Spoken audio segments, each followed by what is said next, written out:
కీళ్లవాతం నొప్పులకి పాలకి ఏమన్నా రిలేషన్ ఉంటుందా? అది ఈ రీల్లో తెలుసుకుందామండి. అందరికీ నమస్కారం. నేను డాక్టర్ ప్రత్యూష. నేను ఒక MD/DM రుమటాలజిస్ట్ ని from Pratyusha rheumatology care Guntur. So previous reels లో నేను మీతో రిపీటెడ్ గా చెప్పాను, ఆహారంకి కీళ్ల నొప్పులకి పెద్దగా సంబంధం ఉండదు. ముఖ్యంగా అంటే అన్ని రకాల కీళ్ల నొప్పులు కాదు, రుమటాయిడ్ ఆర్థరైటిస్ అనేటువంటి ముఖ్యమైన కీళ్లవాతం ఆహారం వల్ల పెరిగేది కానీ తగ్గేది కానీ ఉండదు అని.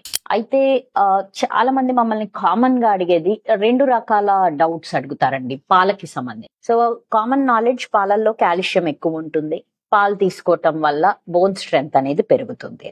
డెఫినెట్లీ అదైతే వాస్తవమే. పాలలో కాల్షియం అవైలబిలిటీ బాగుంటుంది, బోన్ స్ట్రెంగ్త్ పెరుగుతుంది. అయితే ఇక్కడ ఒక చిన్న విషయం గమనించాలి. మ్యాండేటరీ కాల్షియం రీప్లేస్మెంట్ అవసరం ఉన్న ఏజ్ గ్రూప్స్ లో, అంటే నెలసరిలో ఆగిపోయిన ఆడవాళ్ళకి, స్మోకింగ్ అలవాటు ఉన్న 60 సంవత్సరాలు పైబడిన మగవాళ్ళకి, లేదు ఏదైనా ఫ్రాక్చర్ జరిగి బోన్ స్ట్రెంగ్త్ ఏమన్నా తక్కువగా ఉందా అని డౌట్ వచ్చి ఒక్కొక్కసారి డాక్టర్స్ బోన్ స్ట్రెంగ్త్ టెస్టింగ్ చేస్తుంటారు.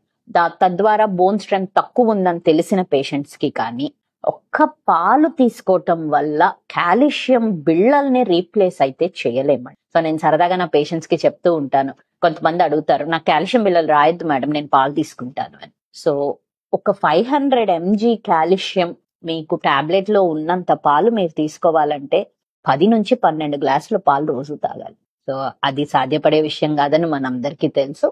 So if you want to take milk as supplement, definite గా తీసుకోండి, అడిషనల్ బెనిఫిట్. బట్ అది కాల్షియం టాబ్లెట్ కి రీప్లేస్మెంట్ మాత్రం కాదు, అదొకటి గమనించి. రెండో విషయం, పాలల్లో కూడా చాలా క్యాలరీస్ ఉంటాయండి. ఎక్కువగా పాలు తీసుకోవటం అనేది అడ్వైజబుల్ కాదు. అందులో ఈ మధ్య విపరీతంగా కంటామినేషన్ కూడా జరుగుతుంది అని డౌట్స్ క్రియేట్ చేస్తున్నారు. సో మీ సోర్స్ జెన్యూన్ అయితే తప్పకుండా డైలీ 1 గ్లాస్ పాలు మీకు హెల్ప్ చేస్తాయి. అది మందులకి రీప్లేస్మెంట్ అయితే కాదు. Thank you.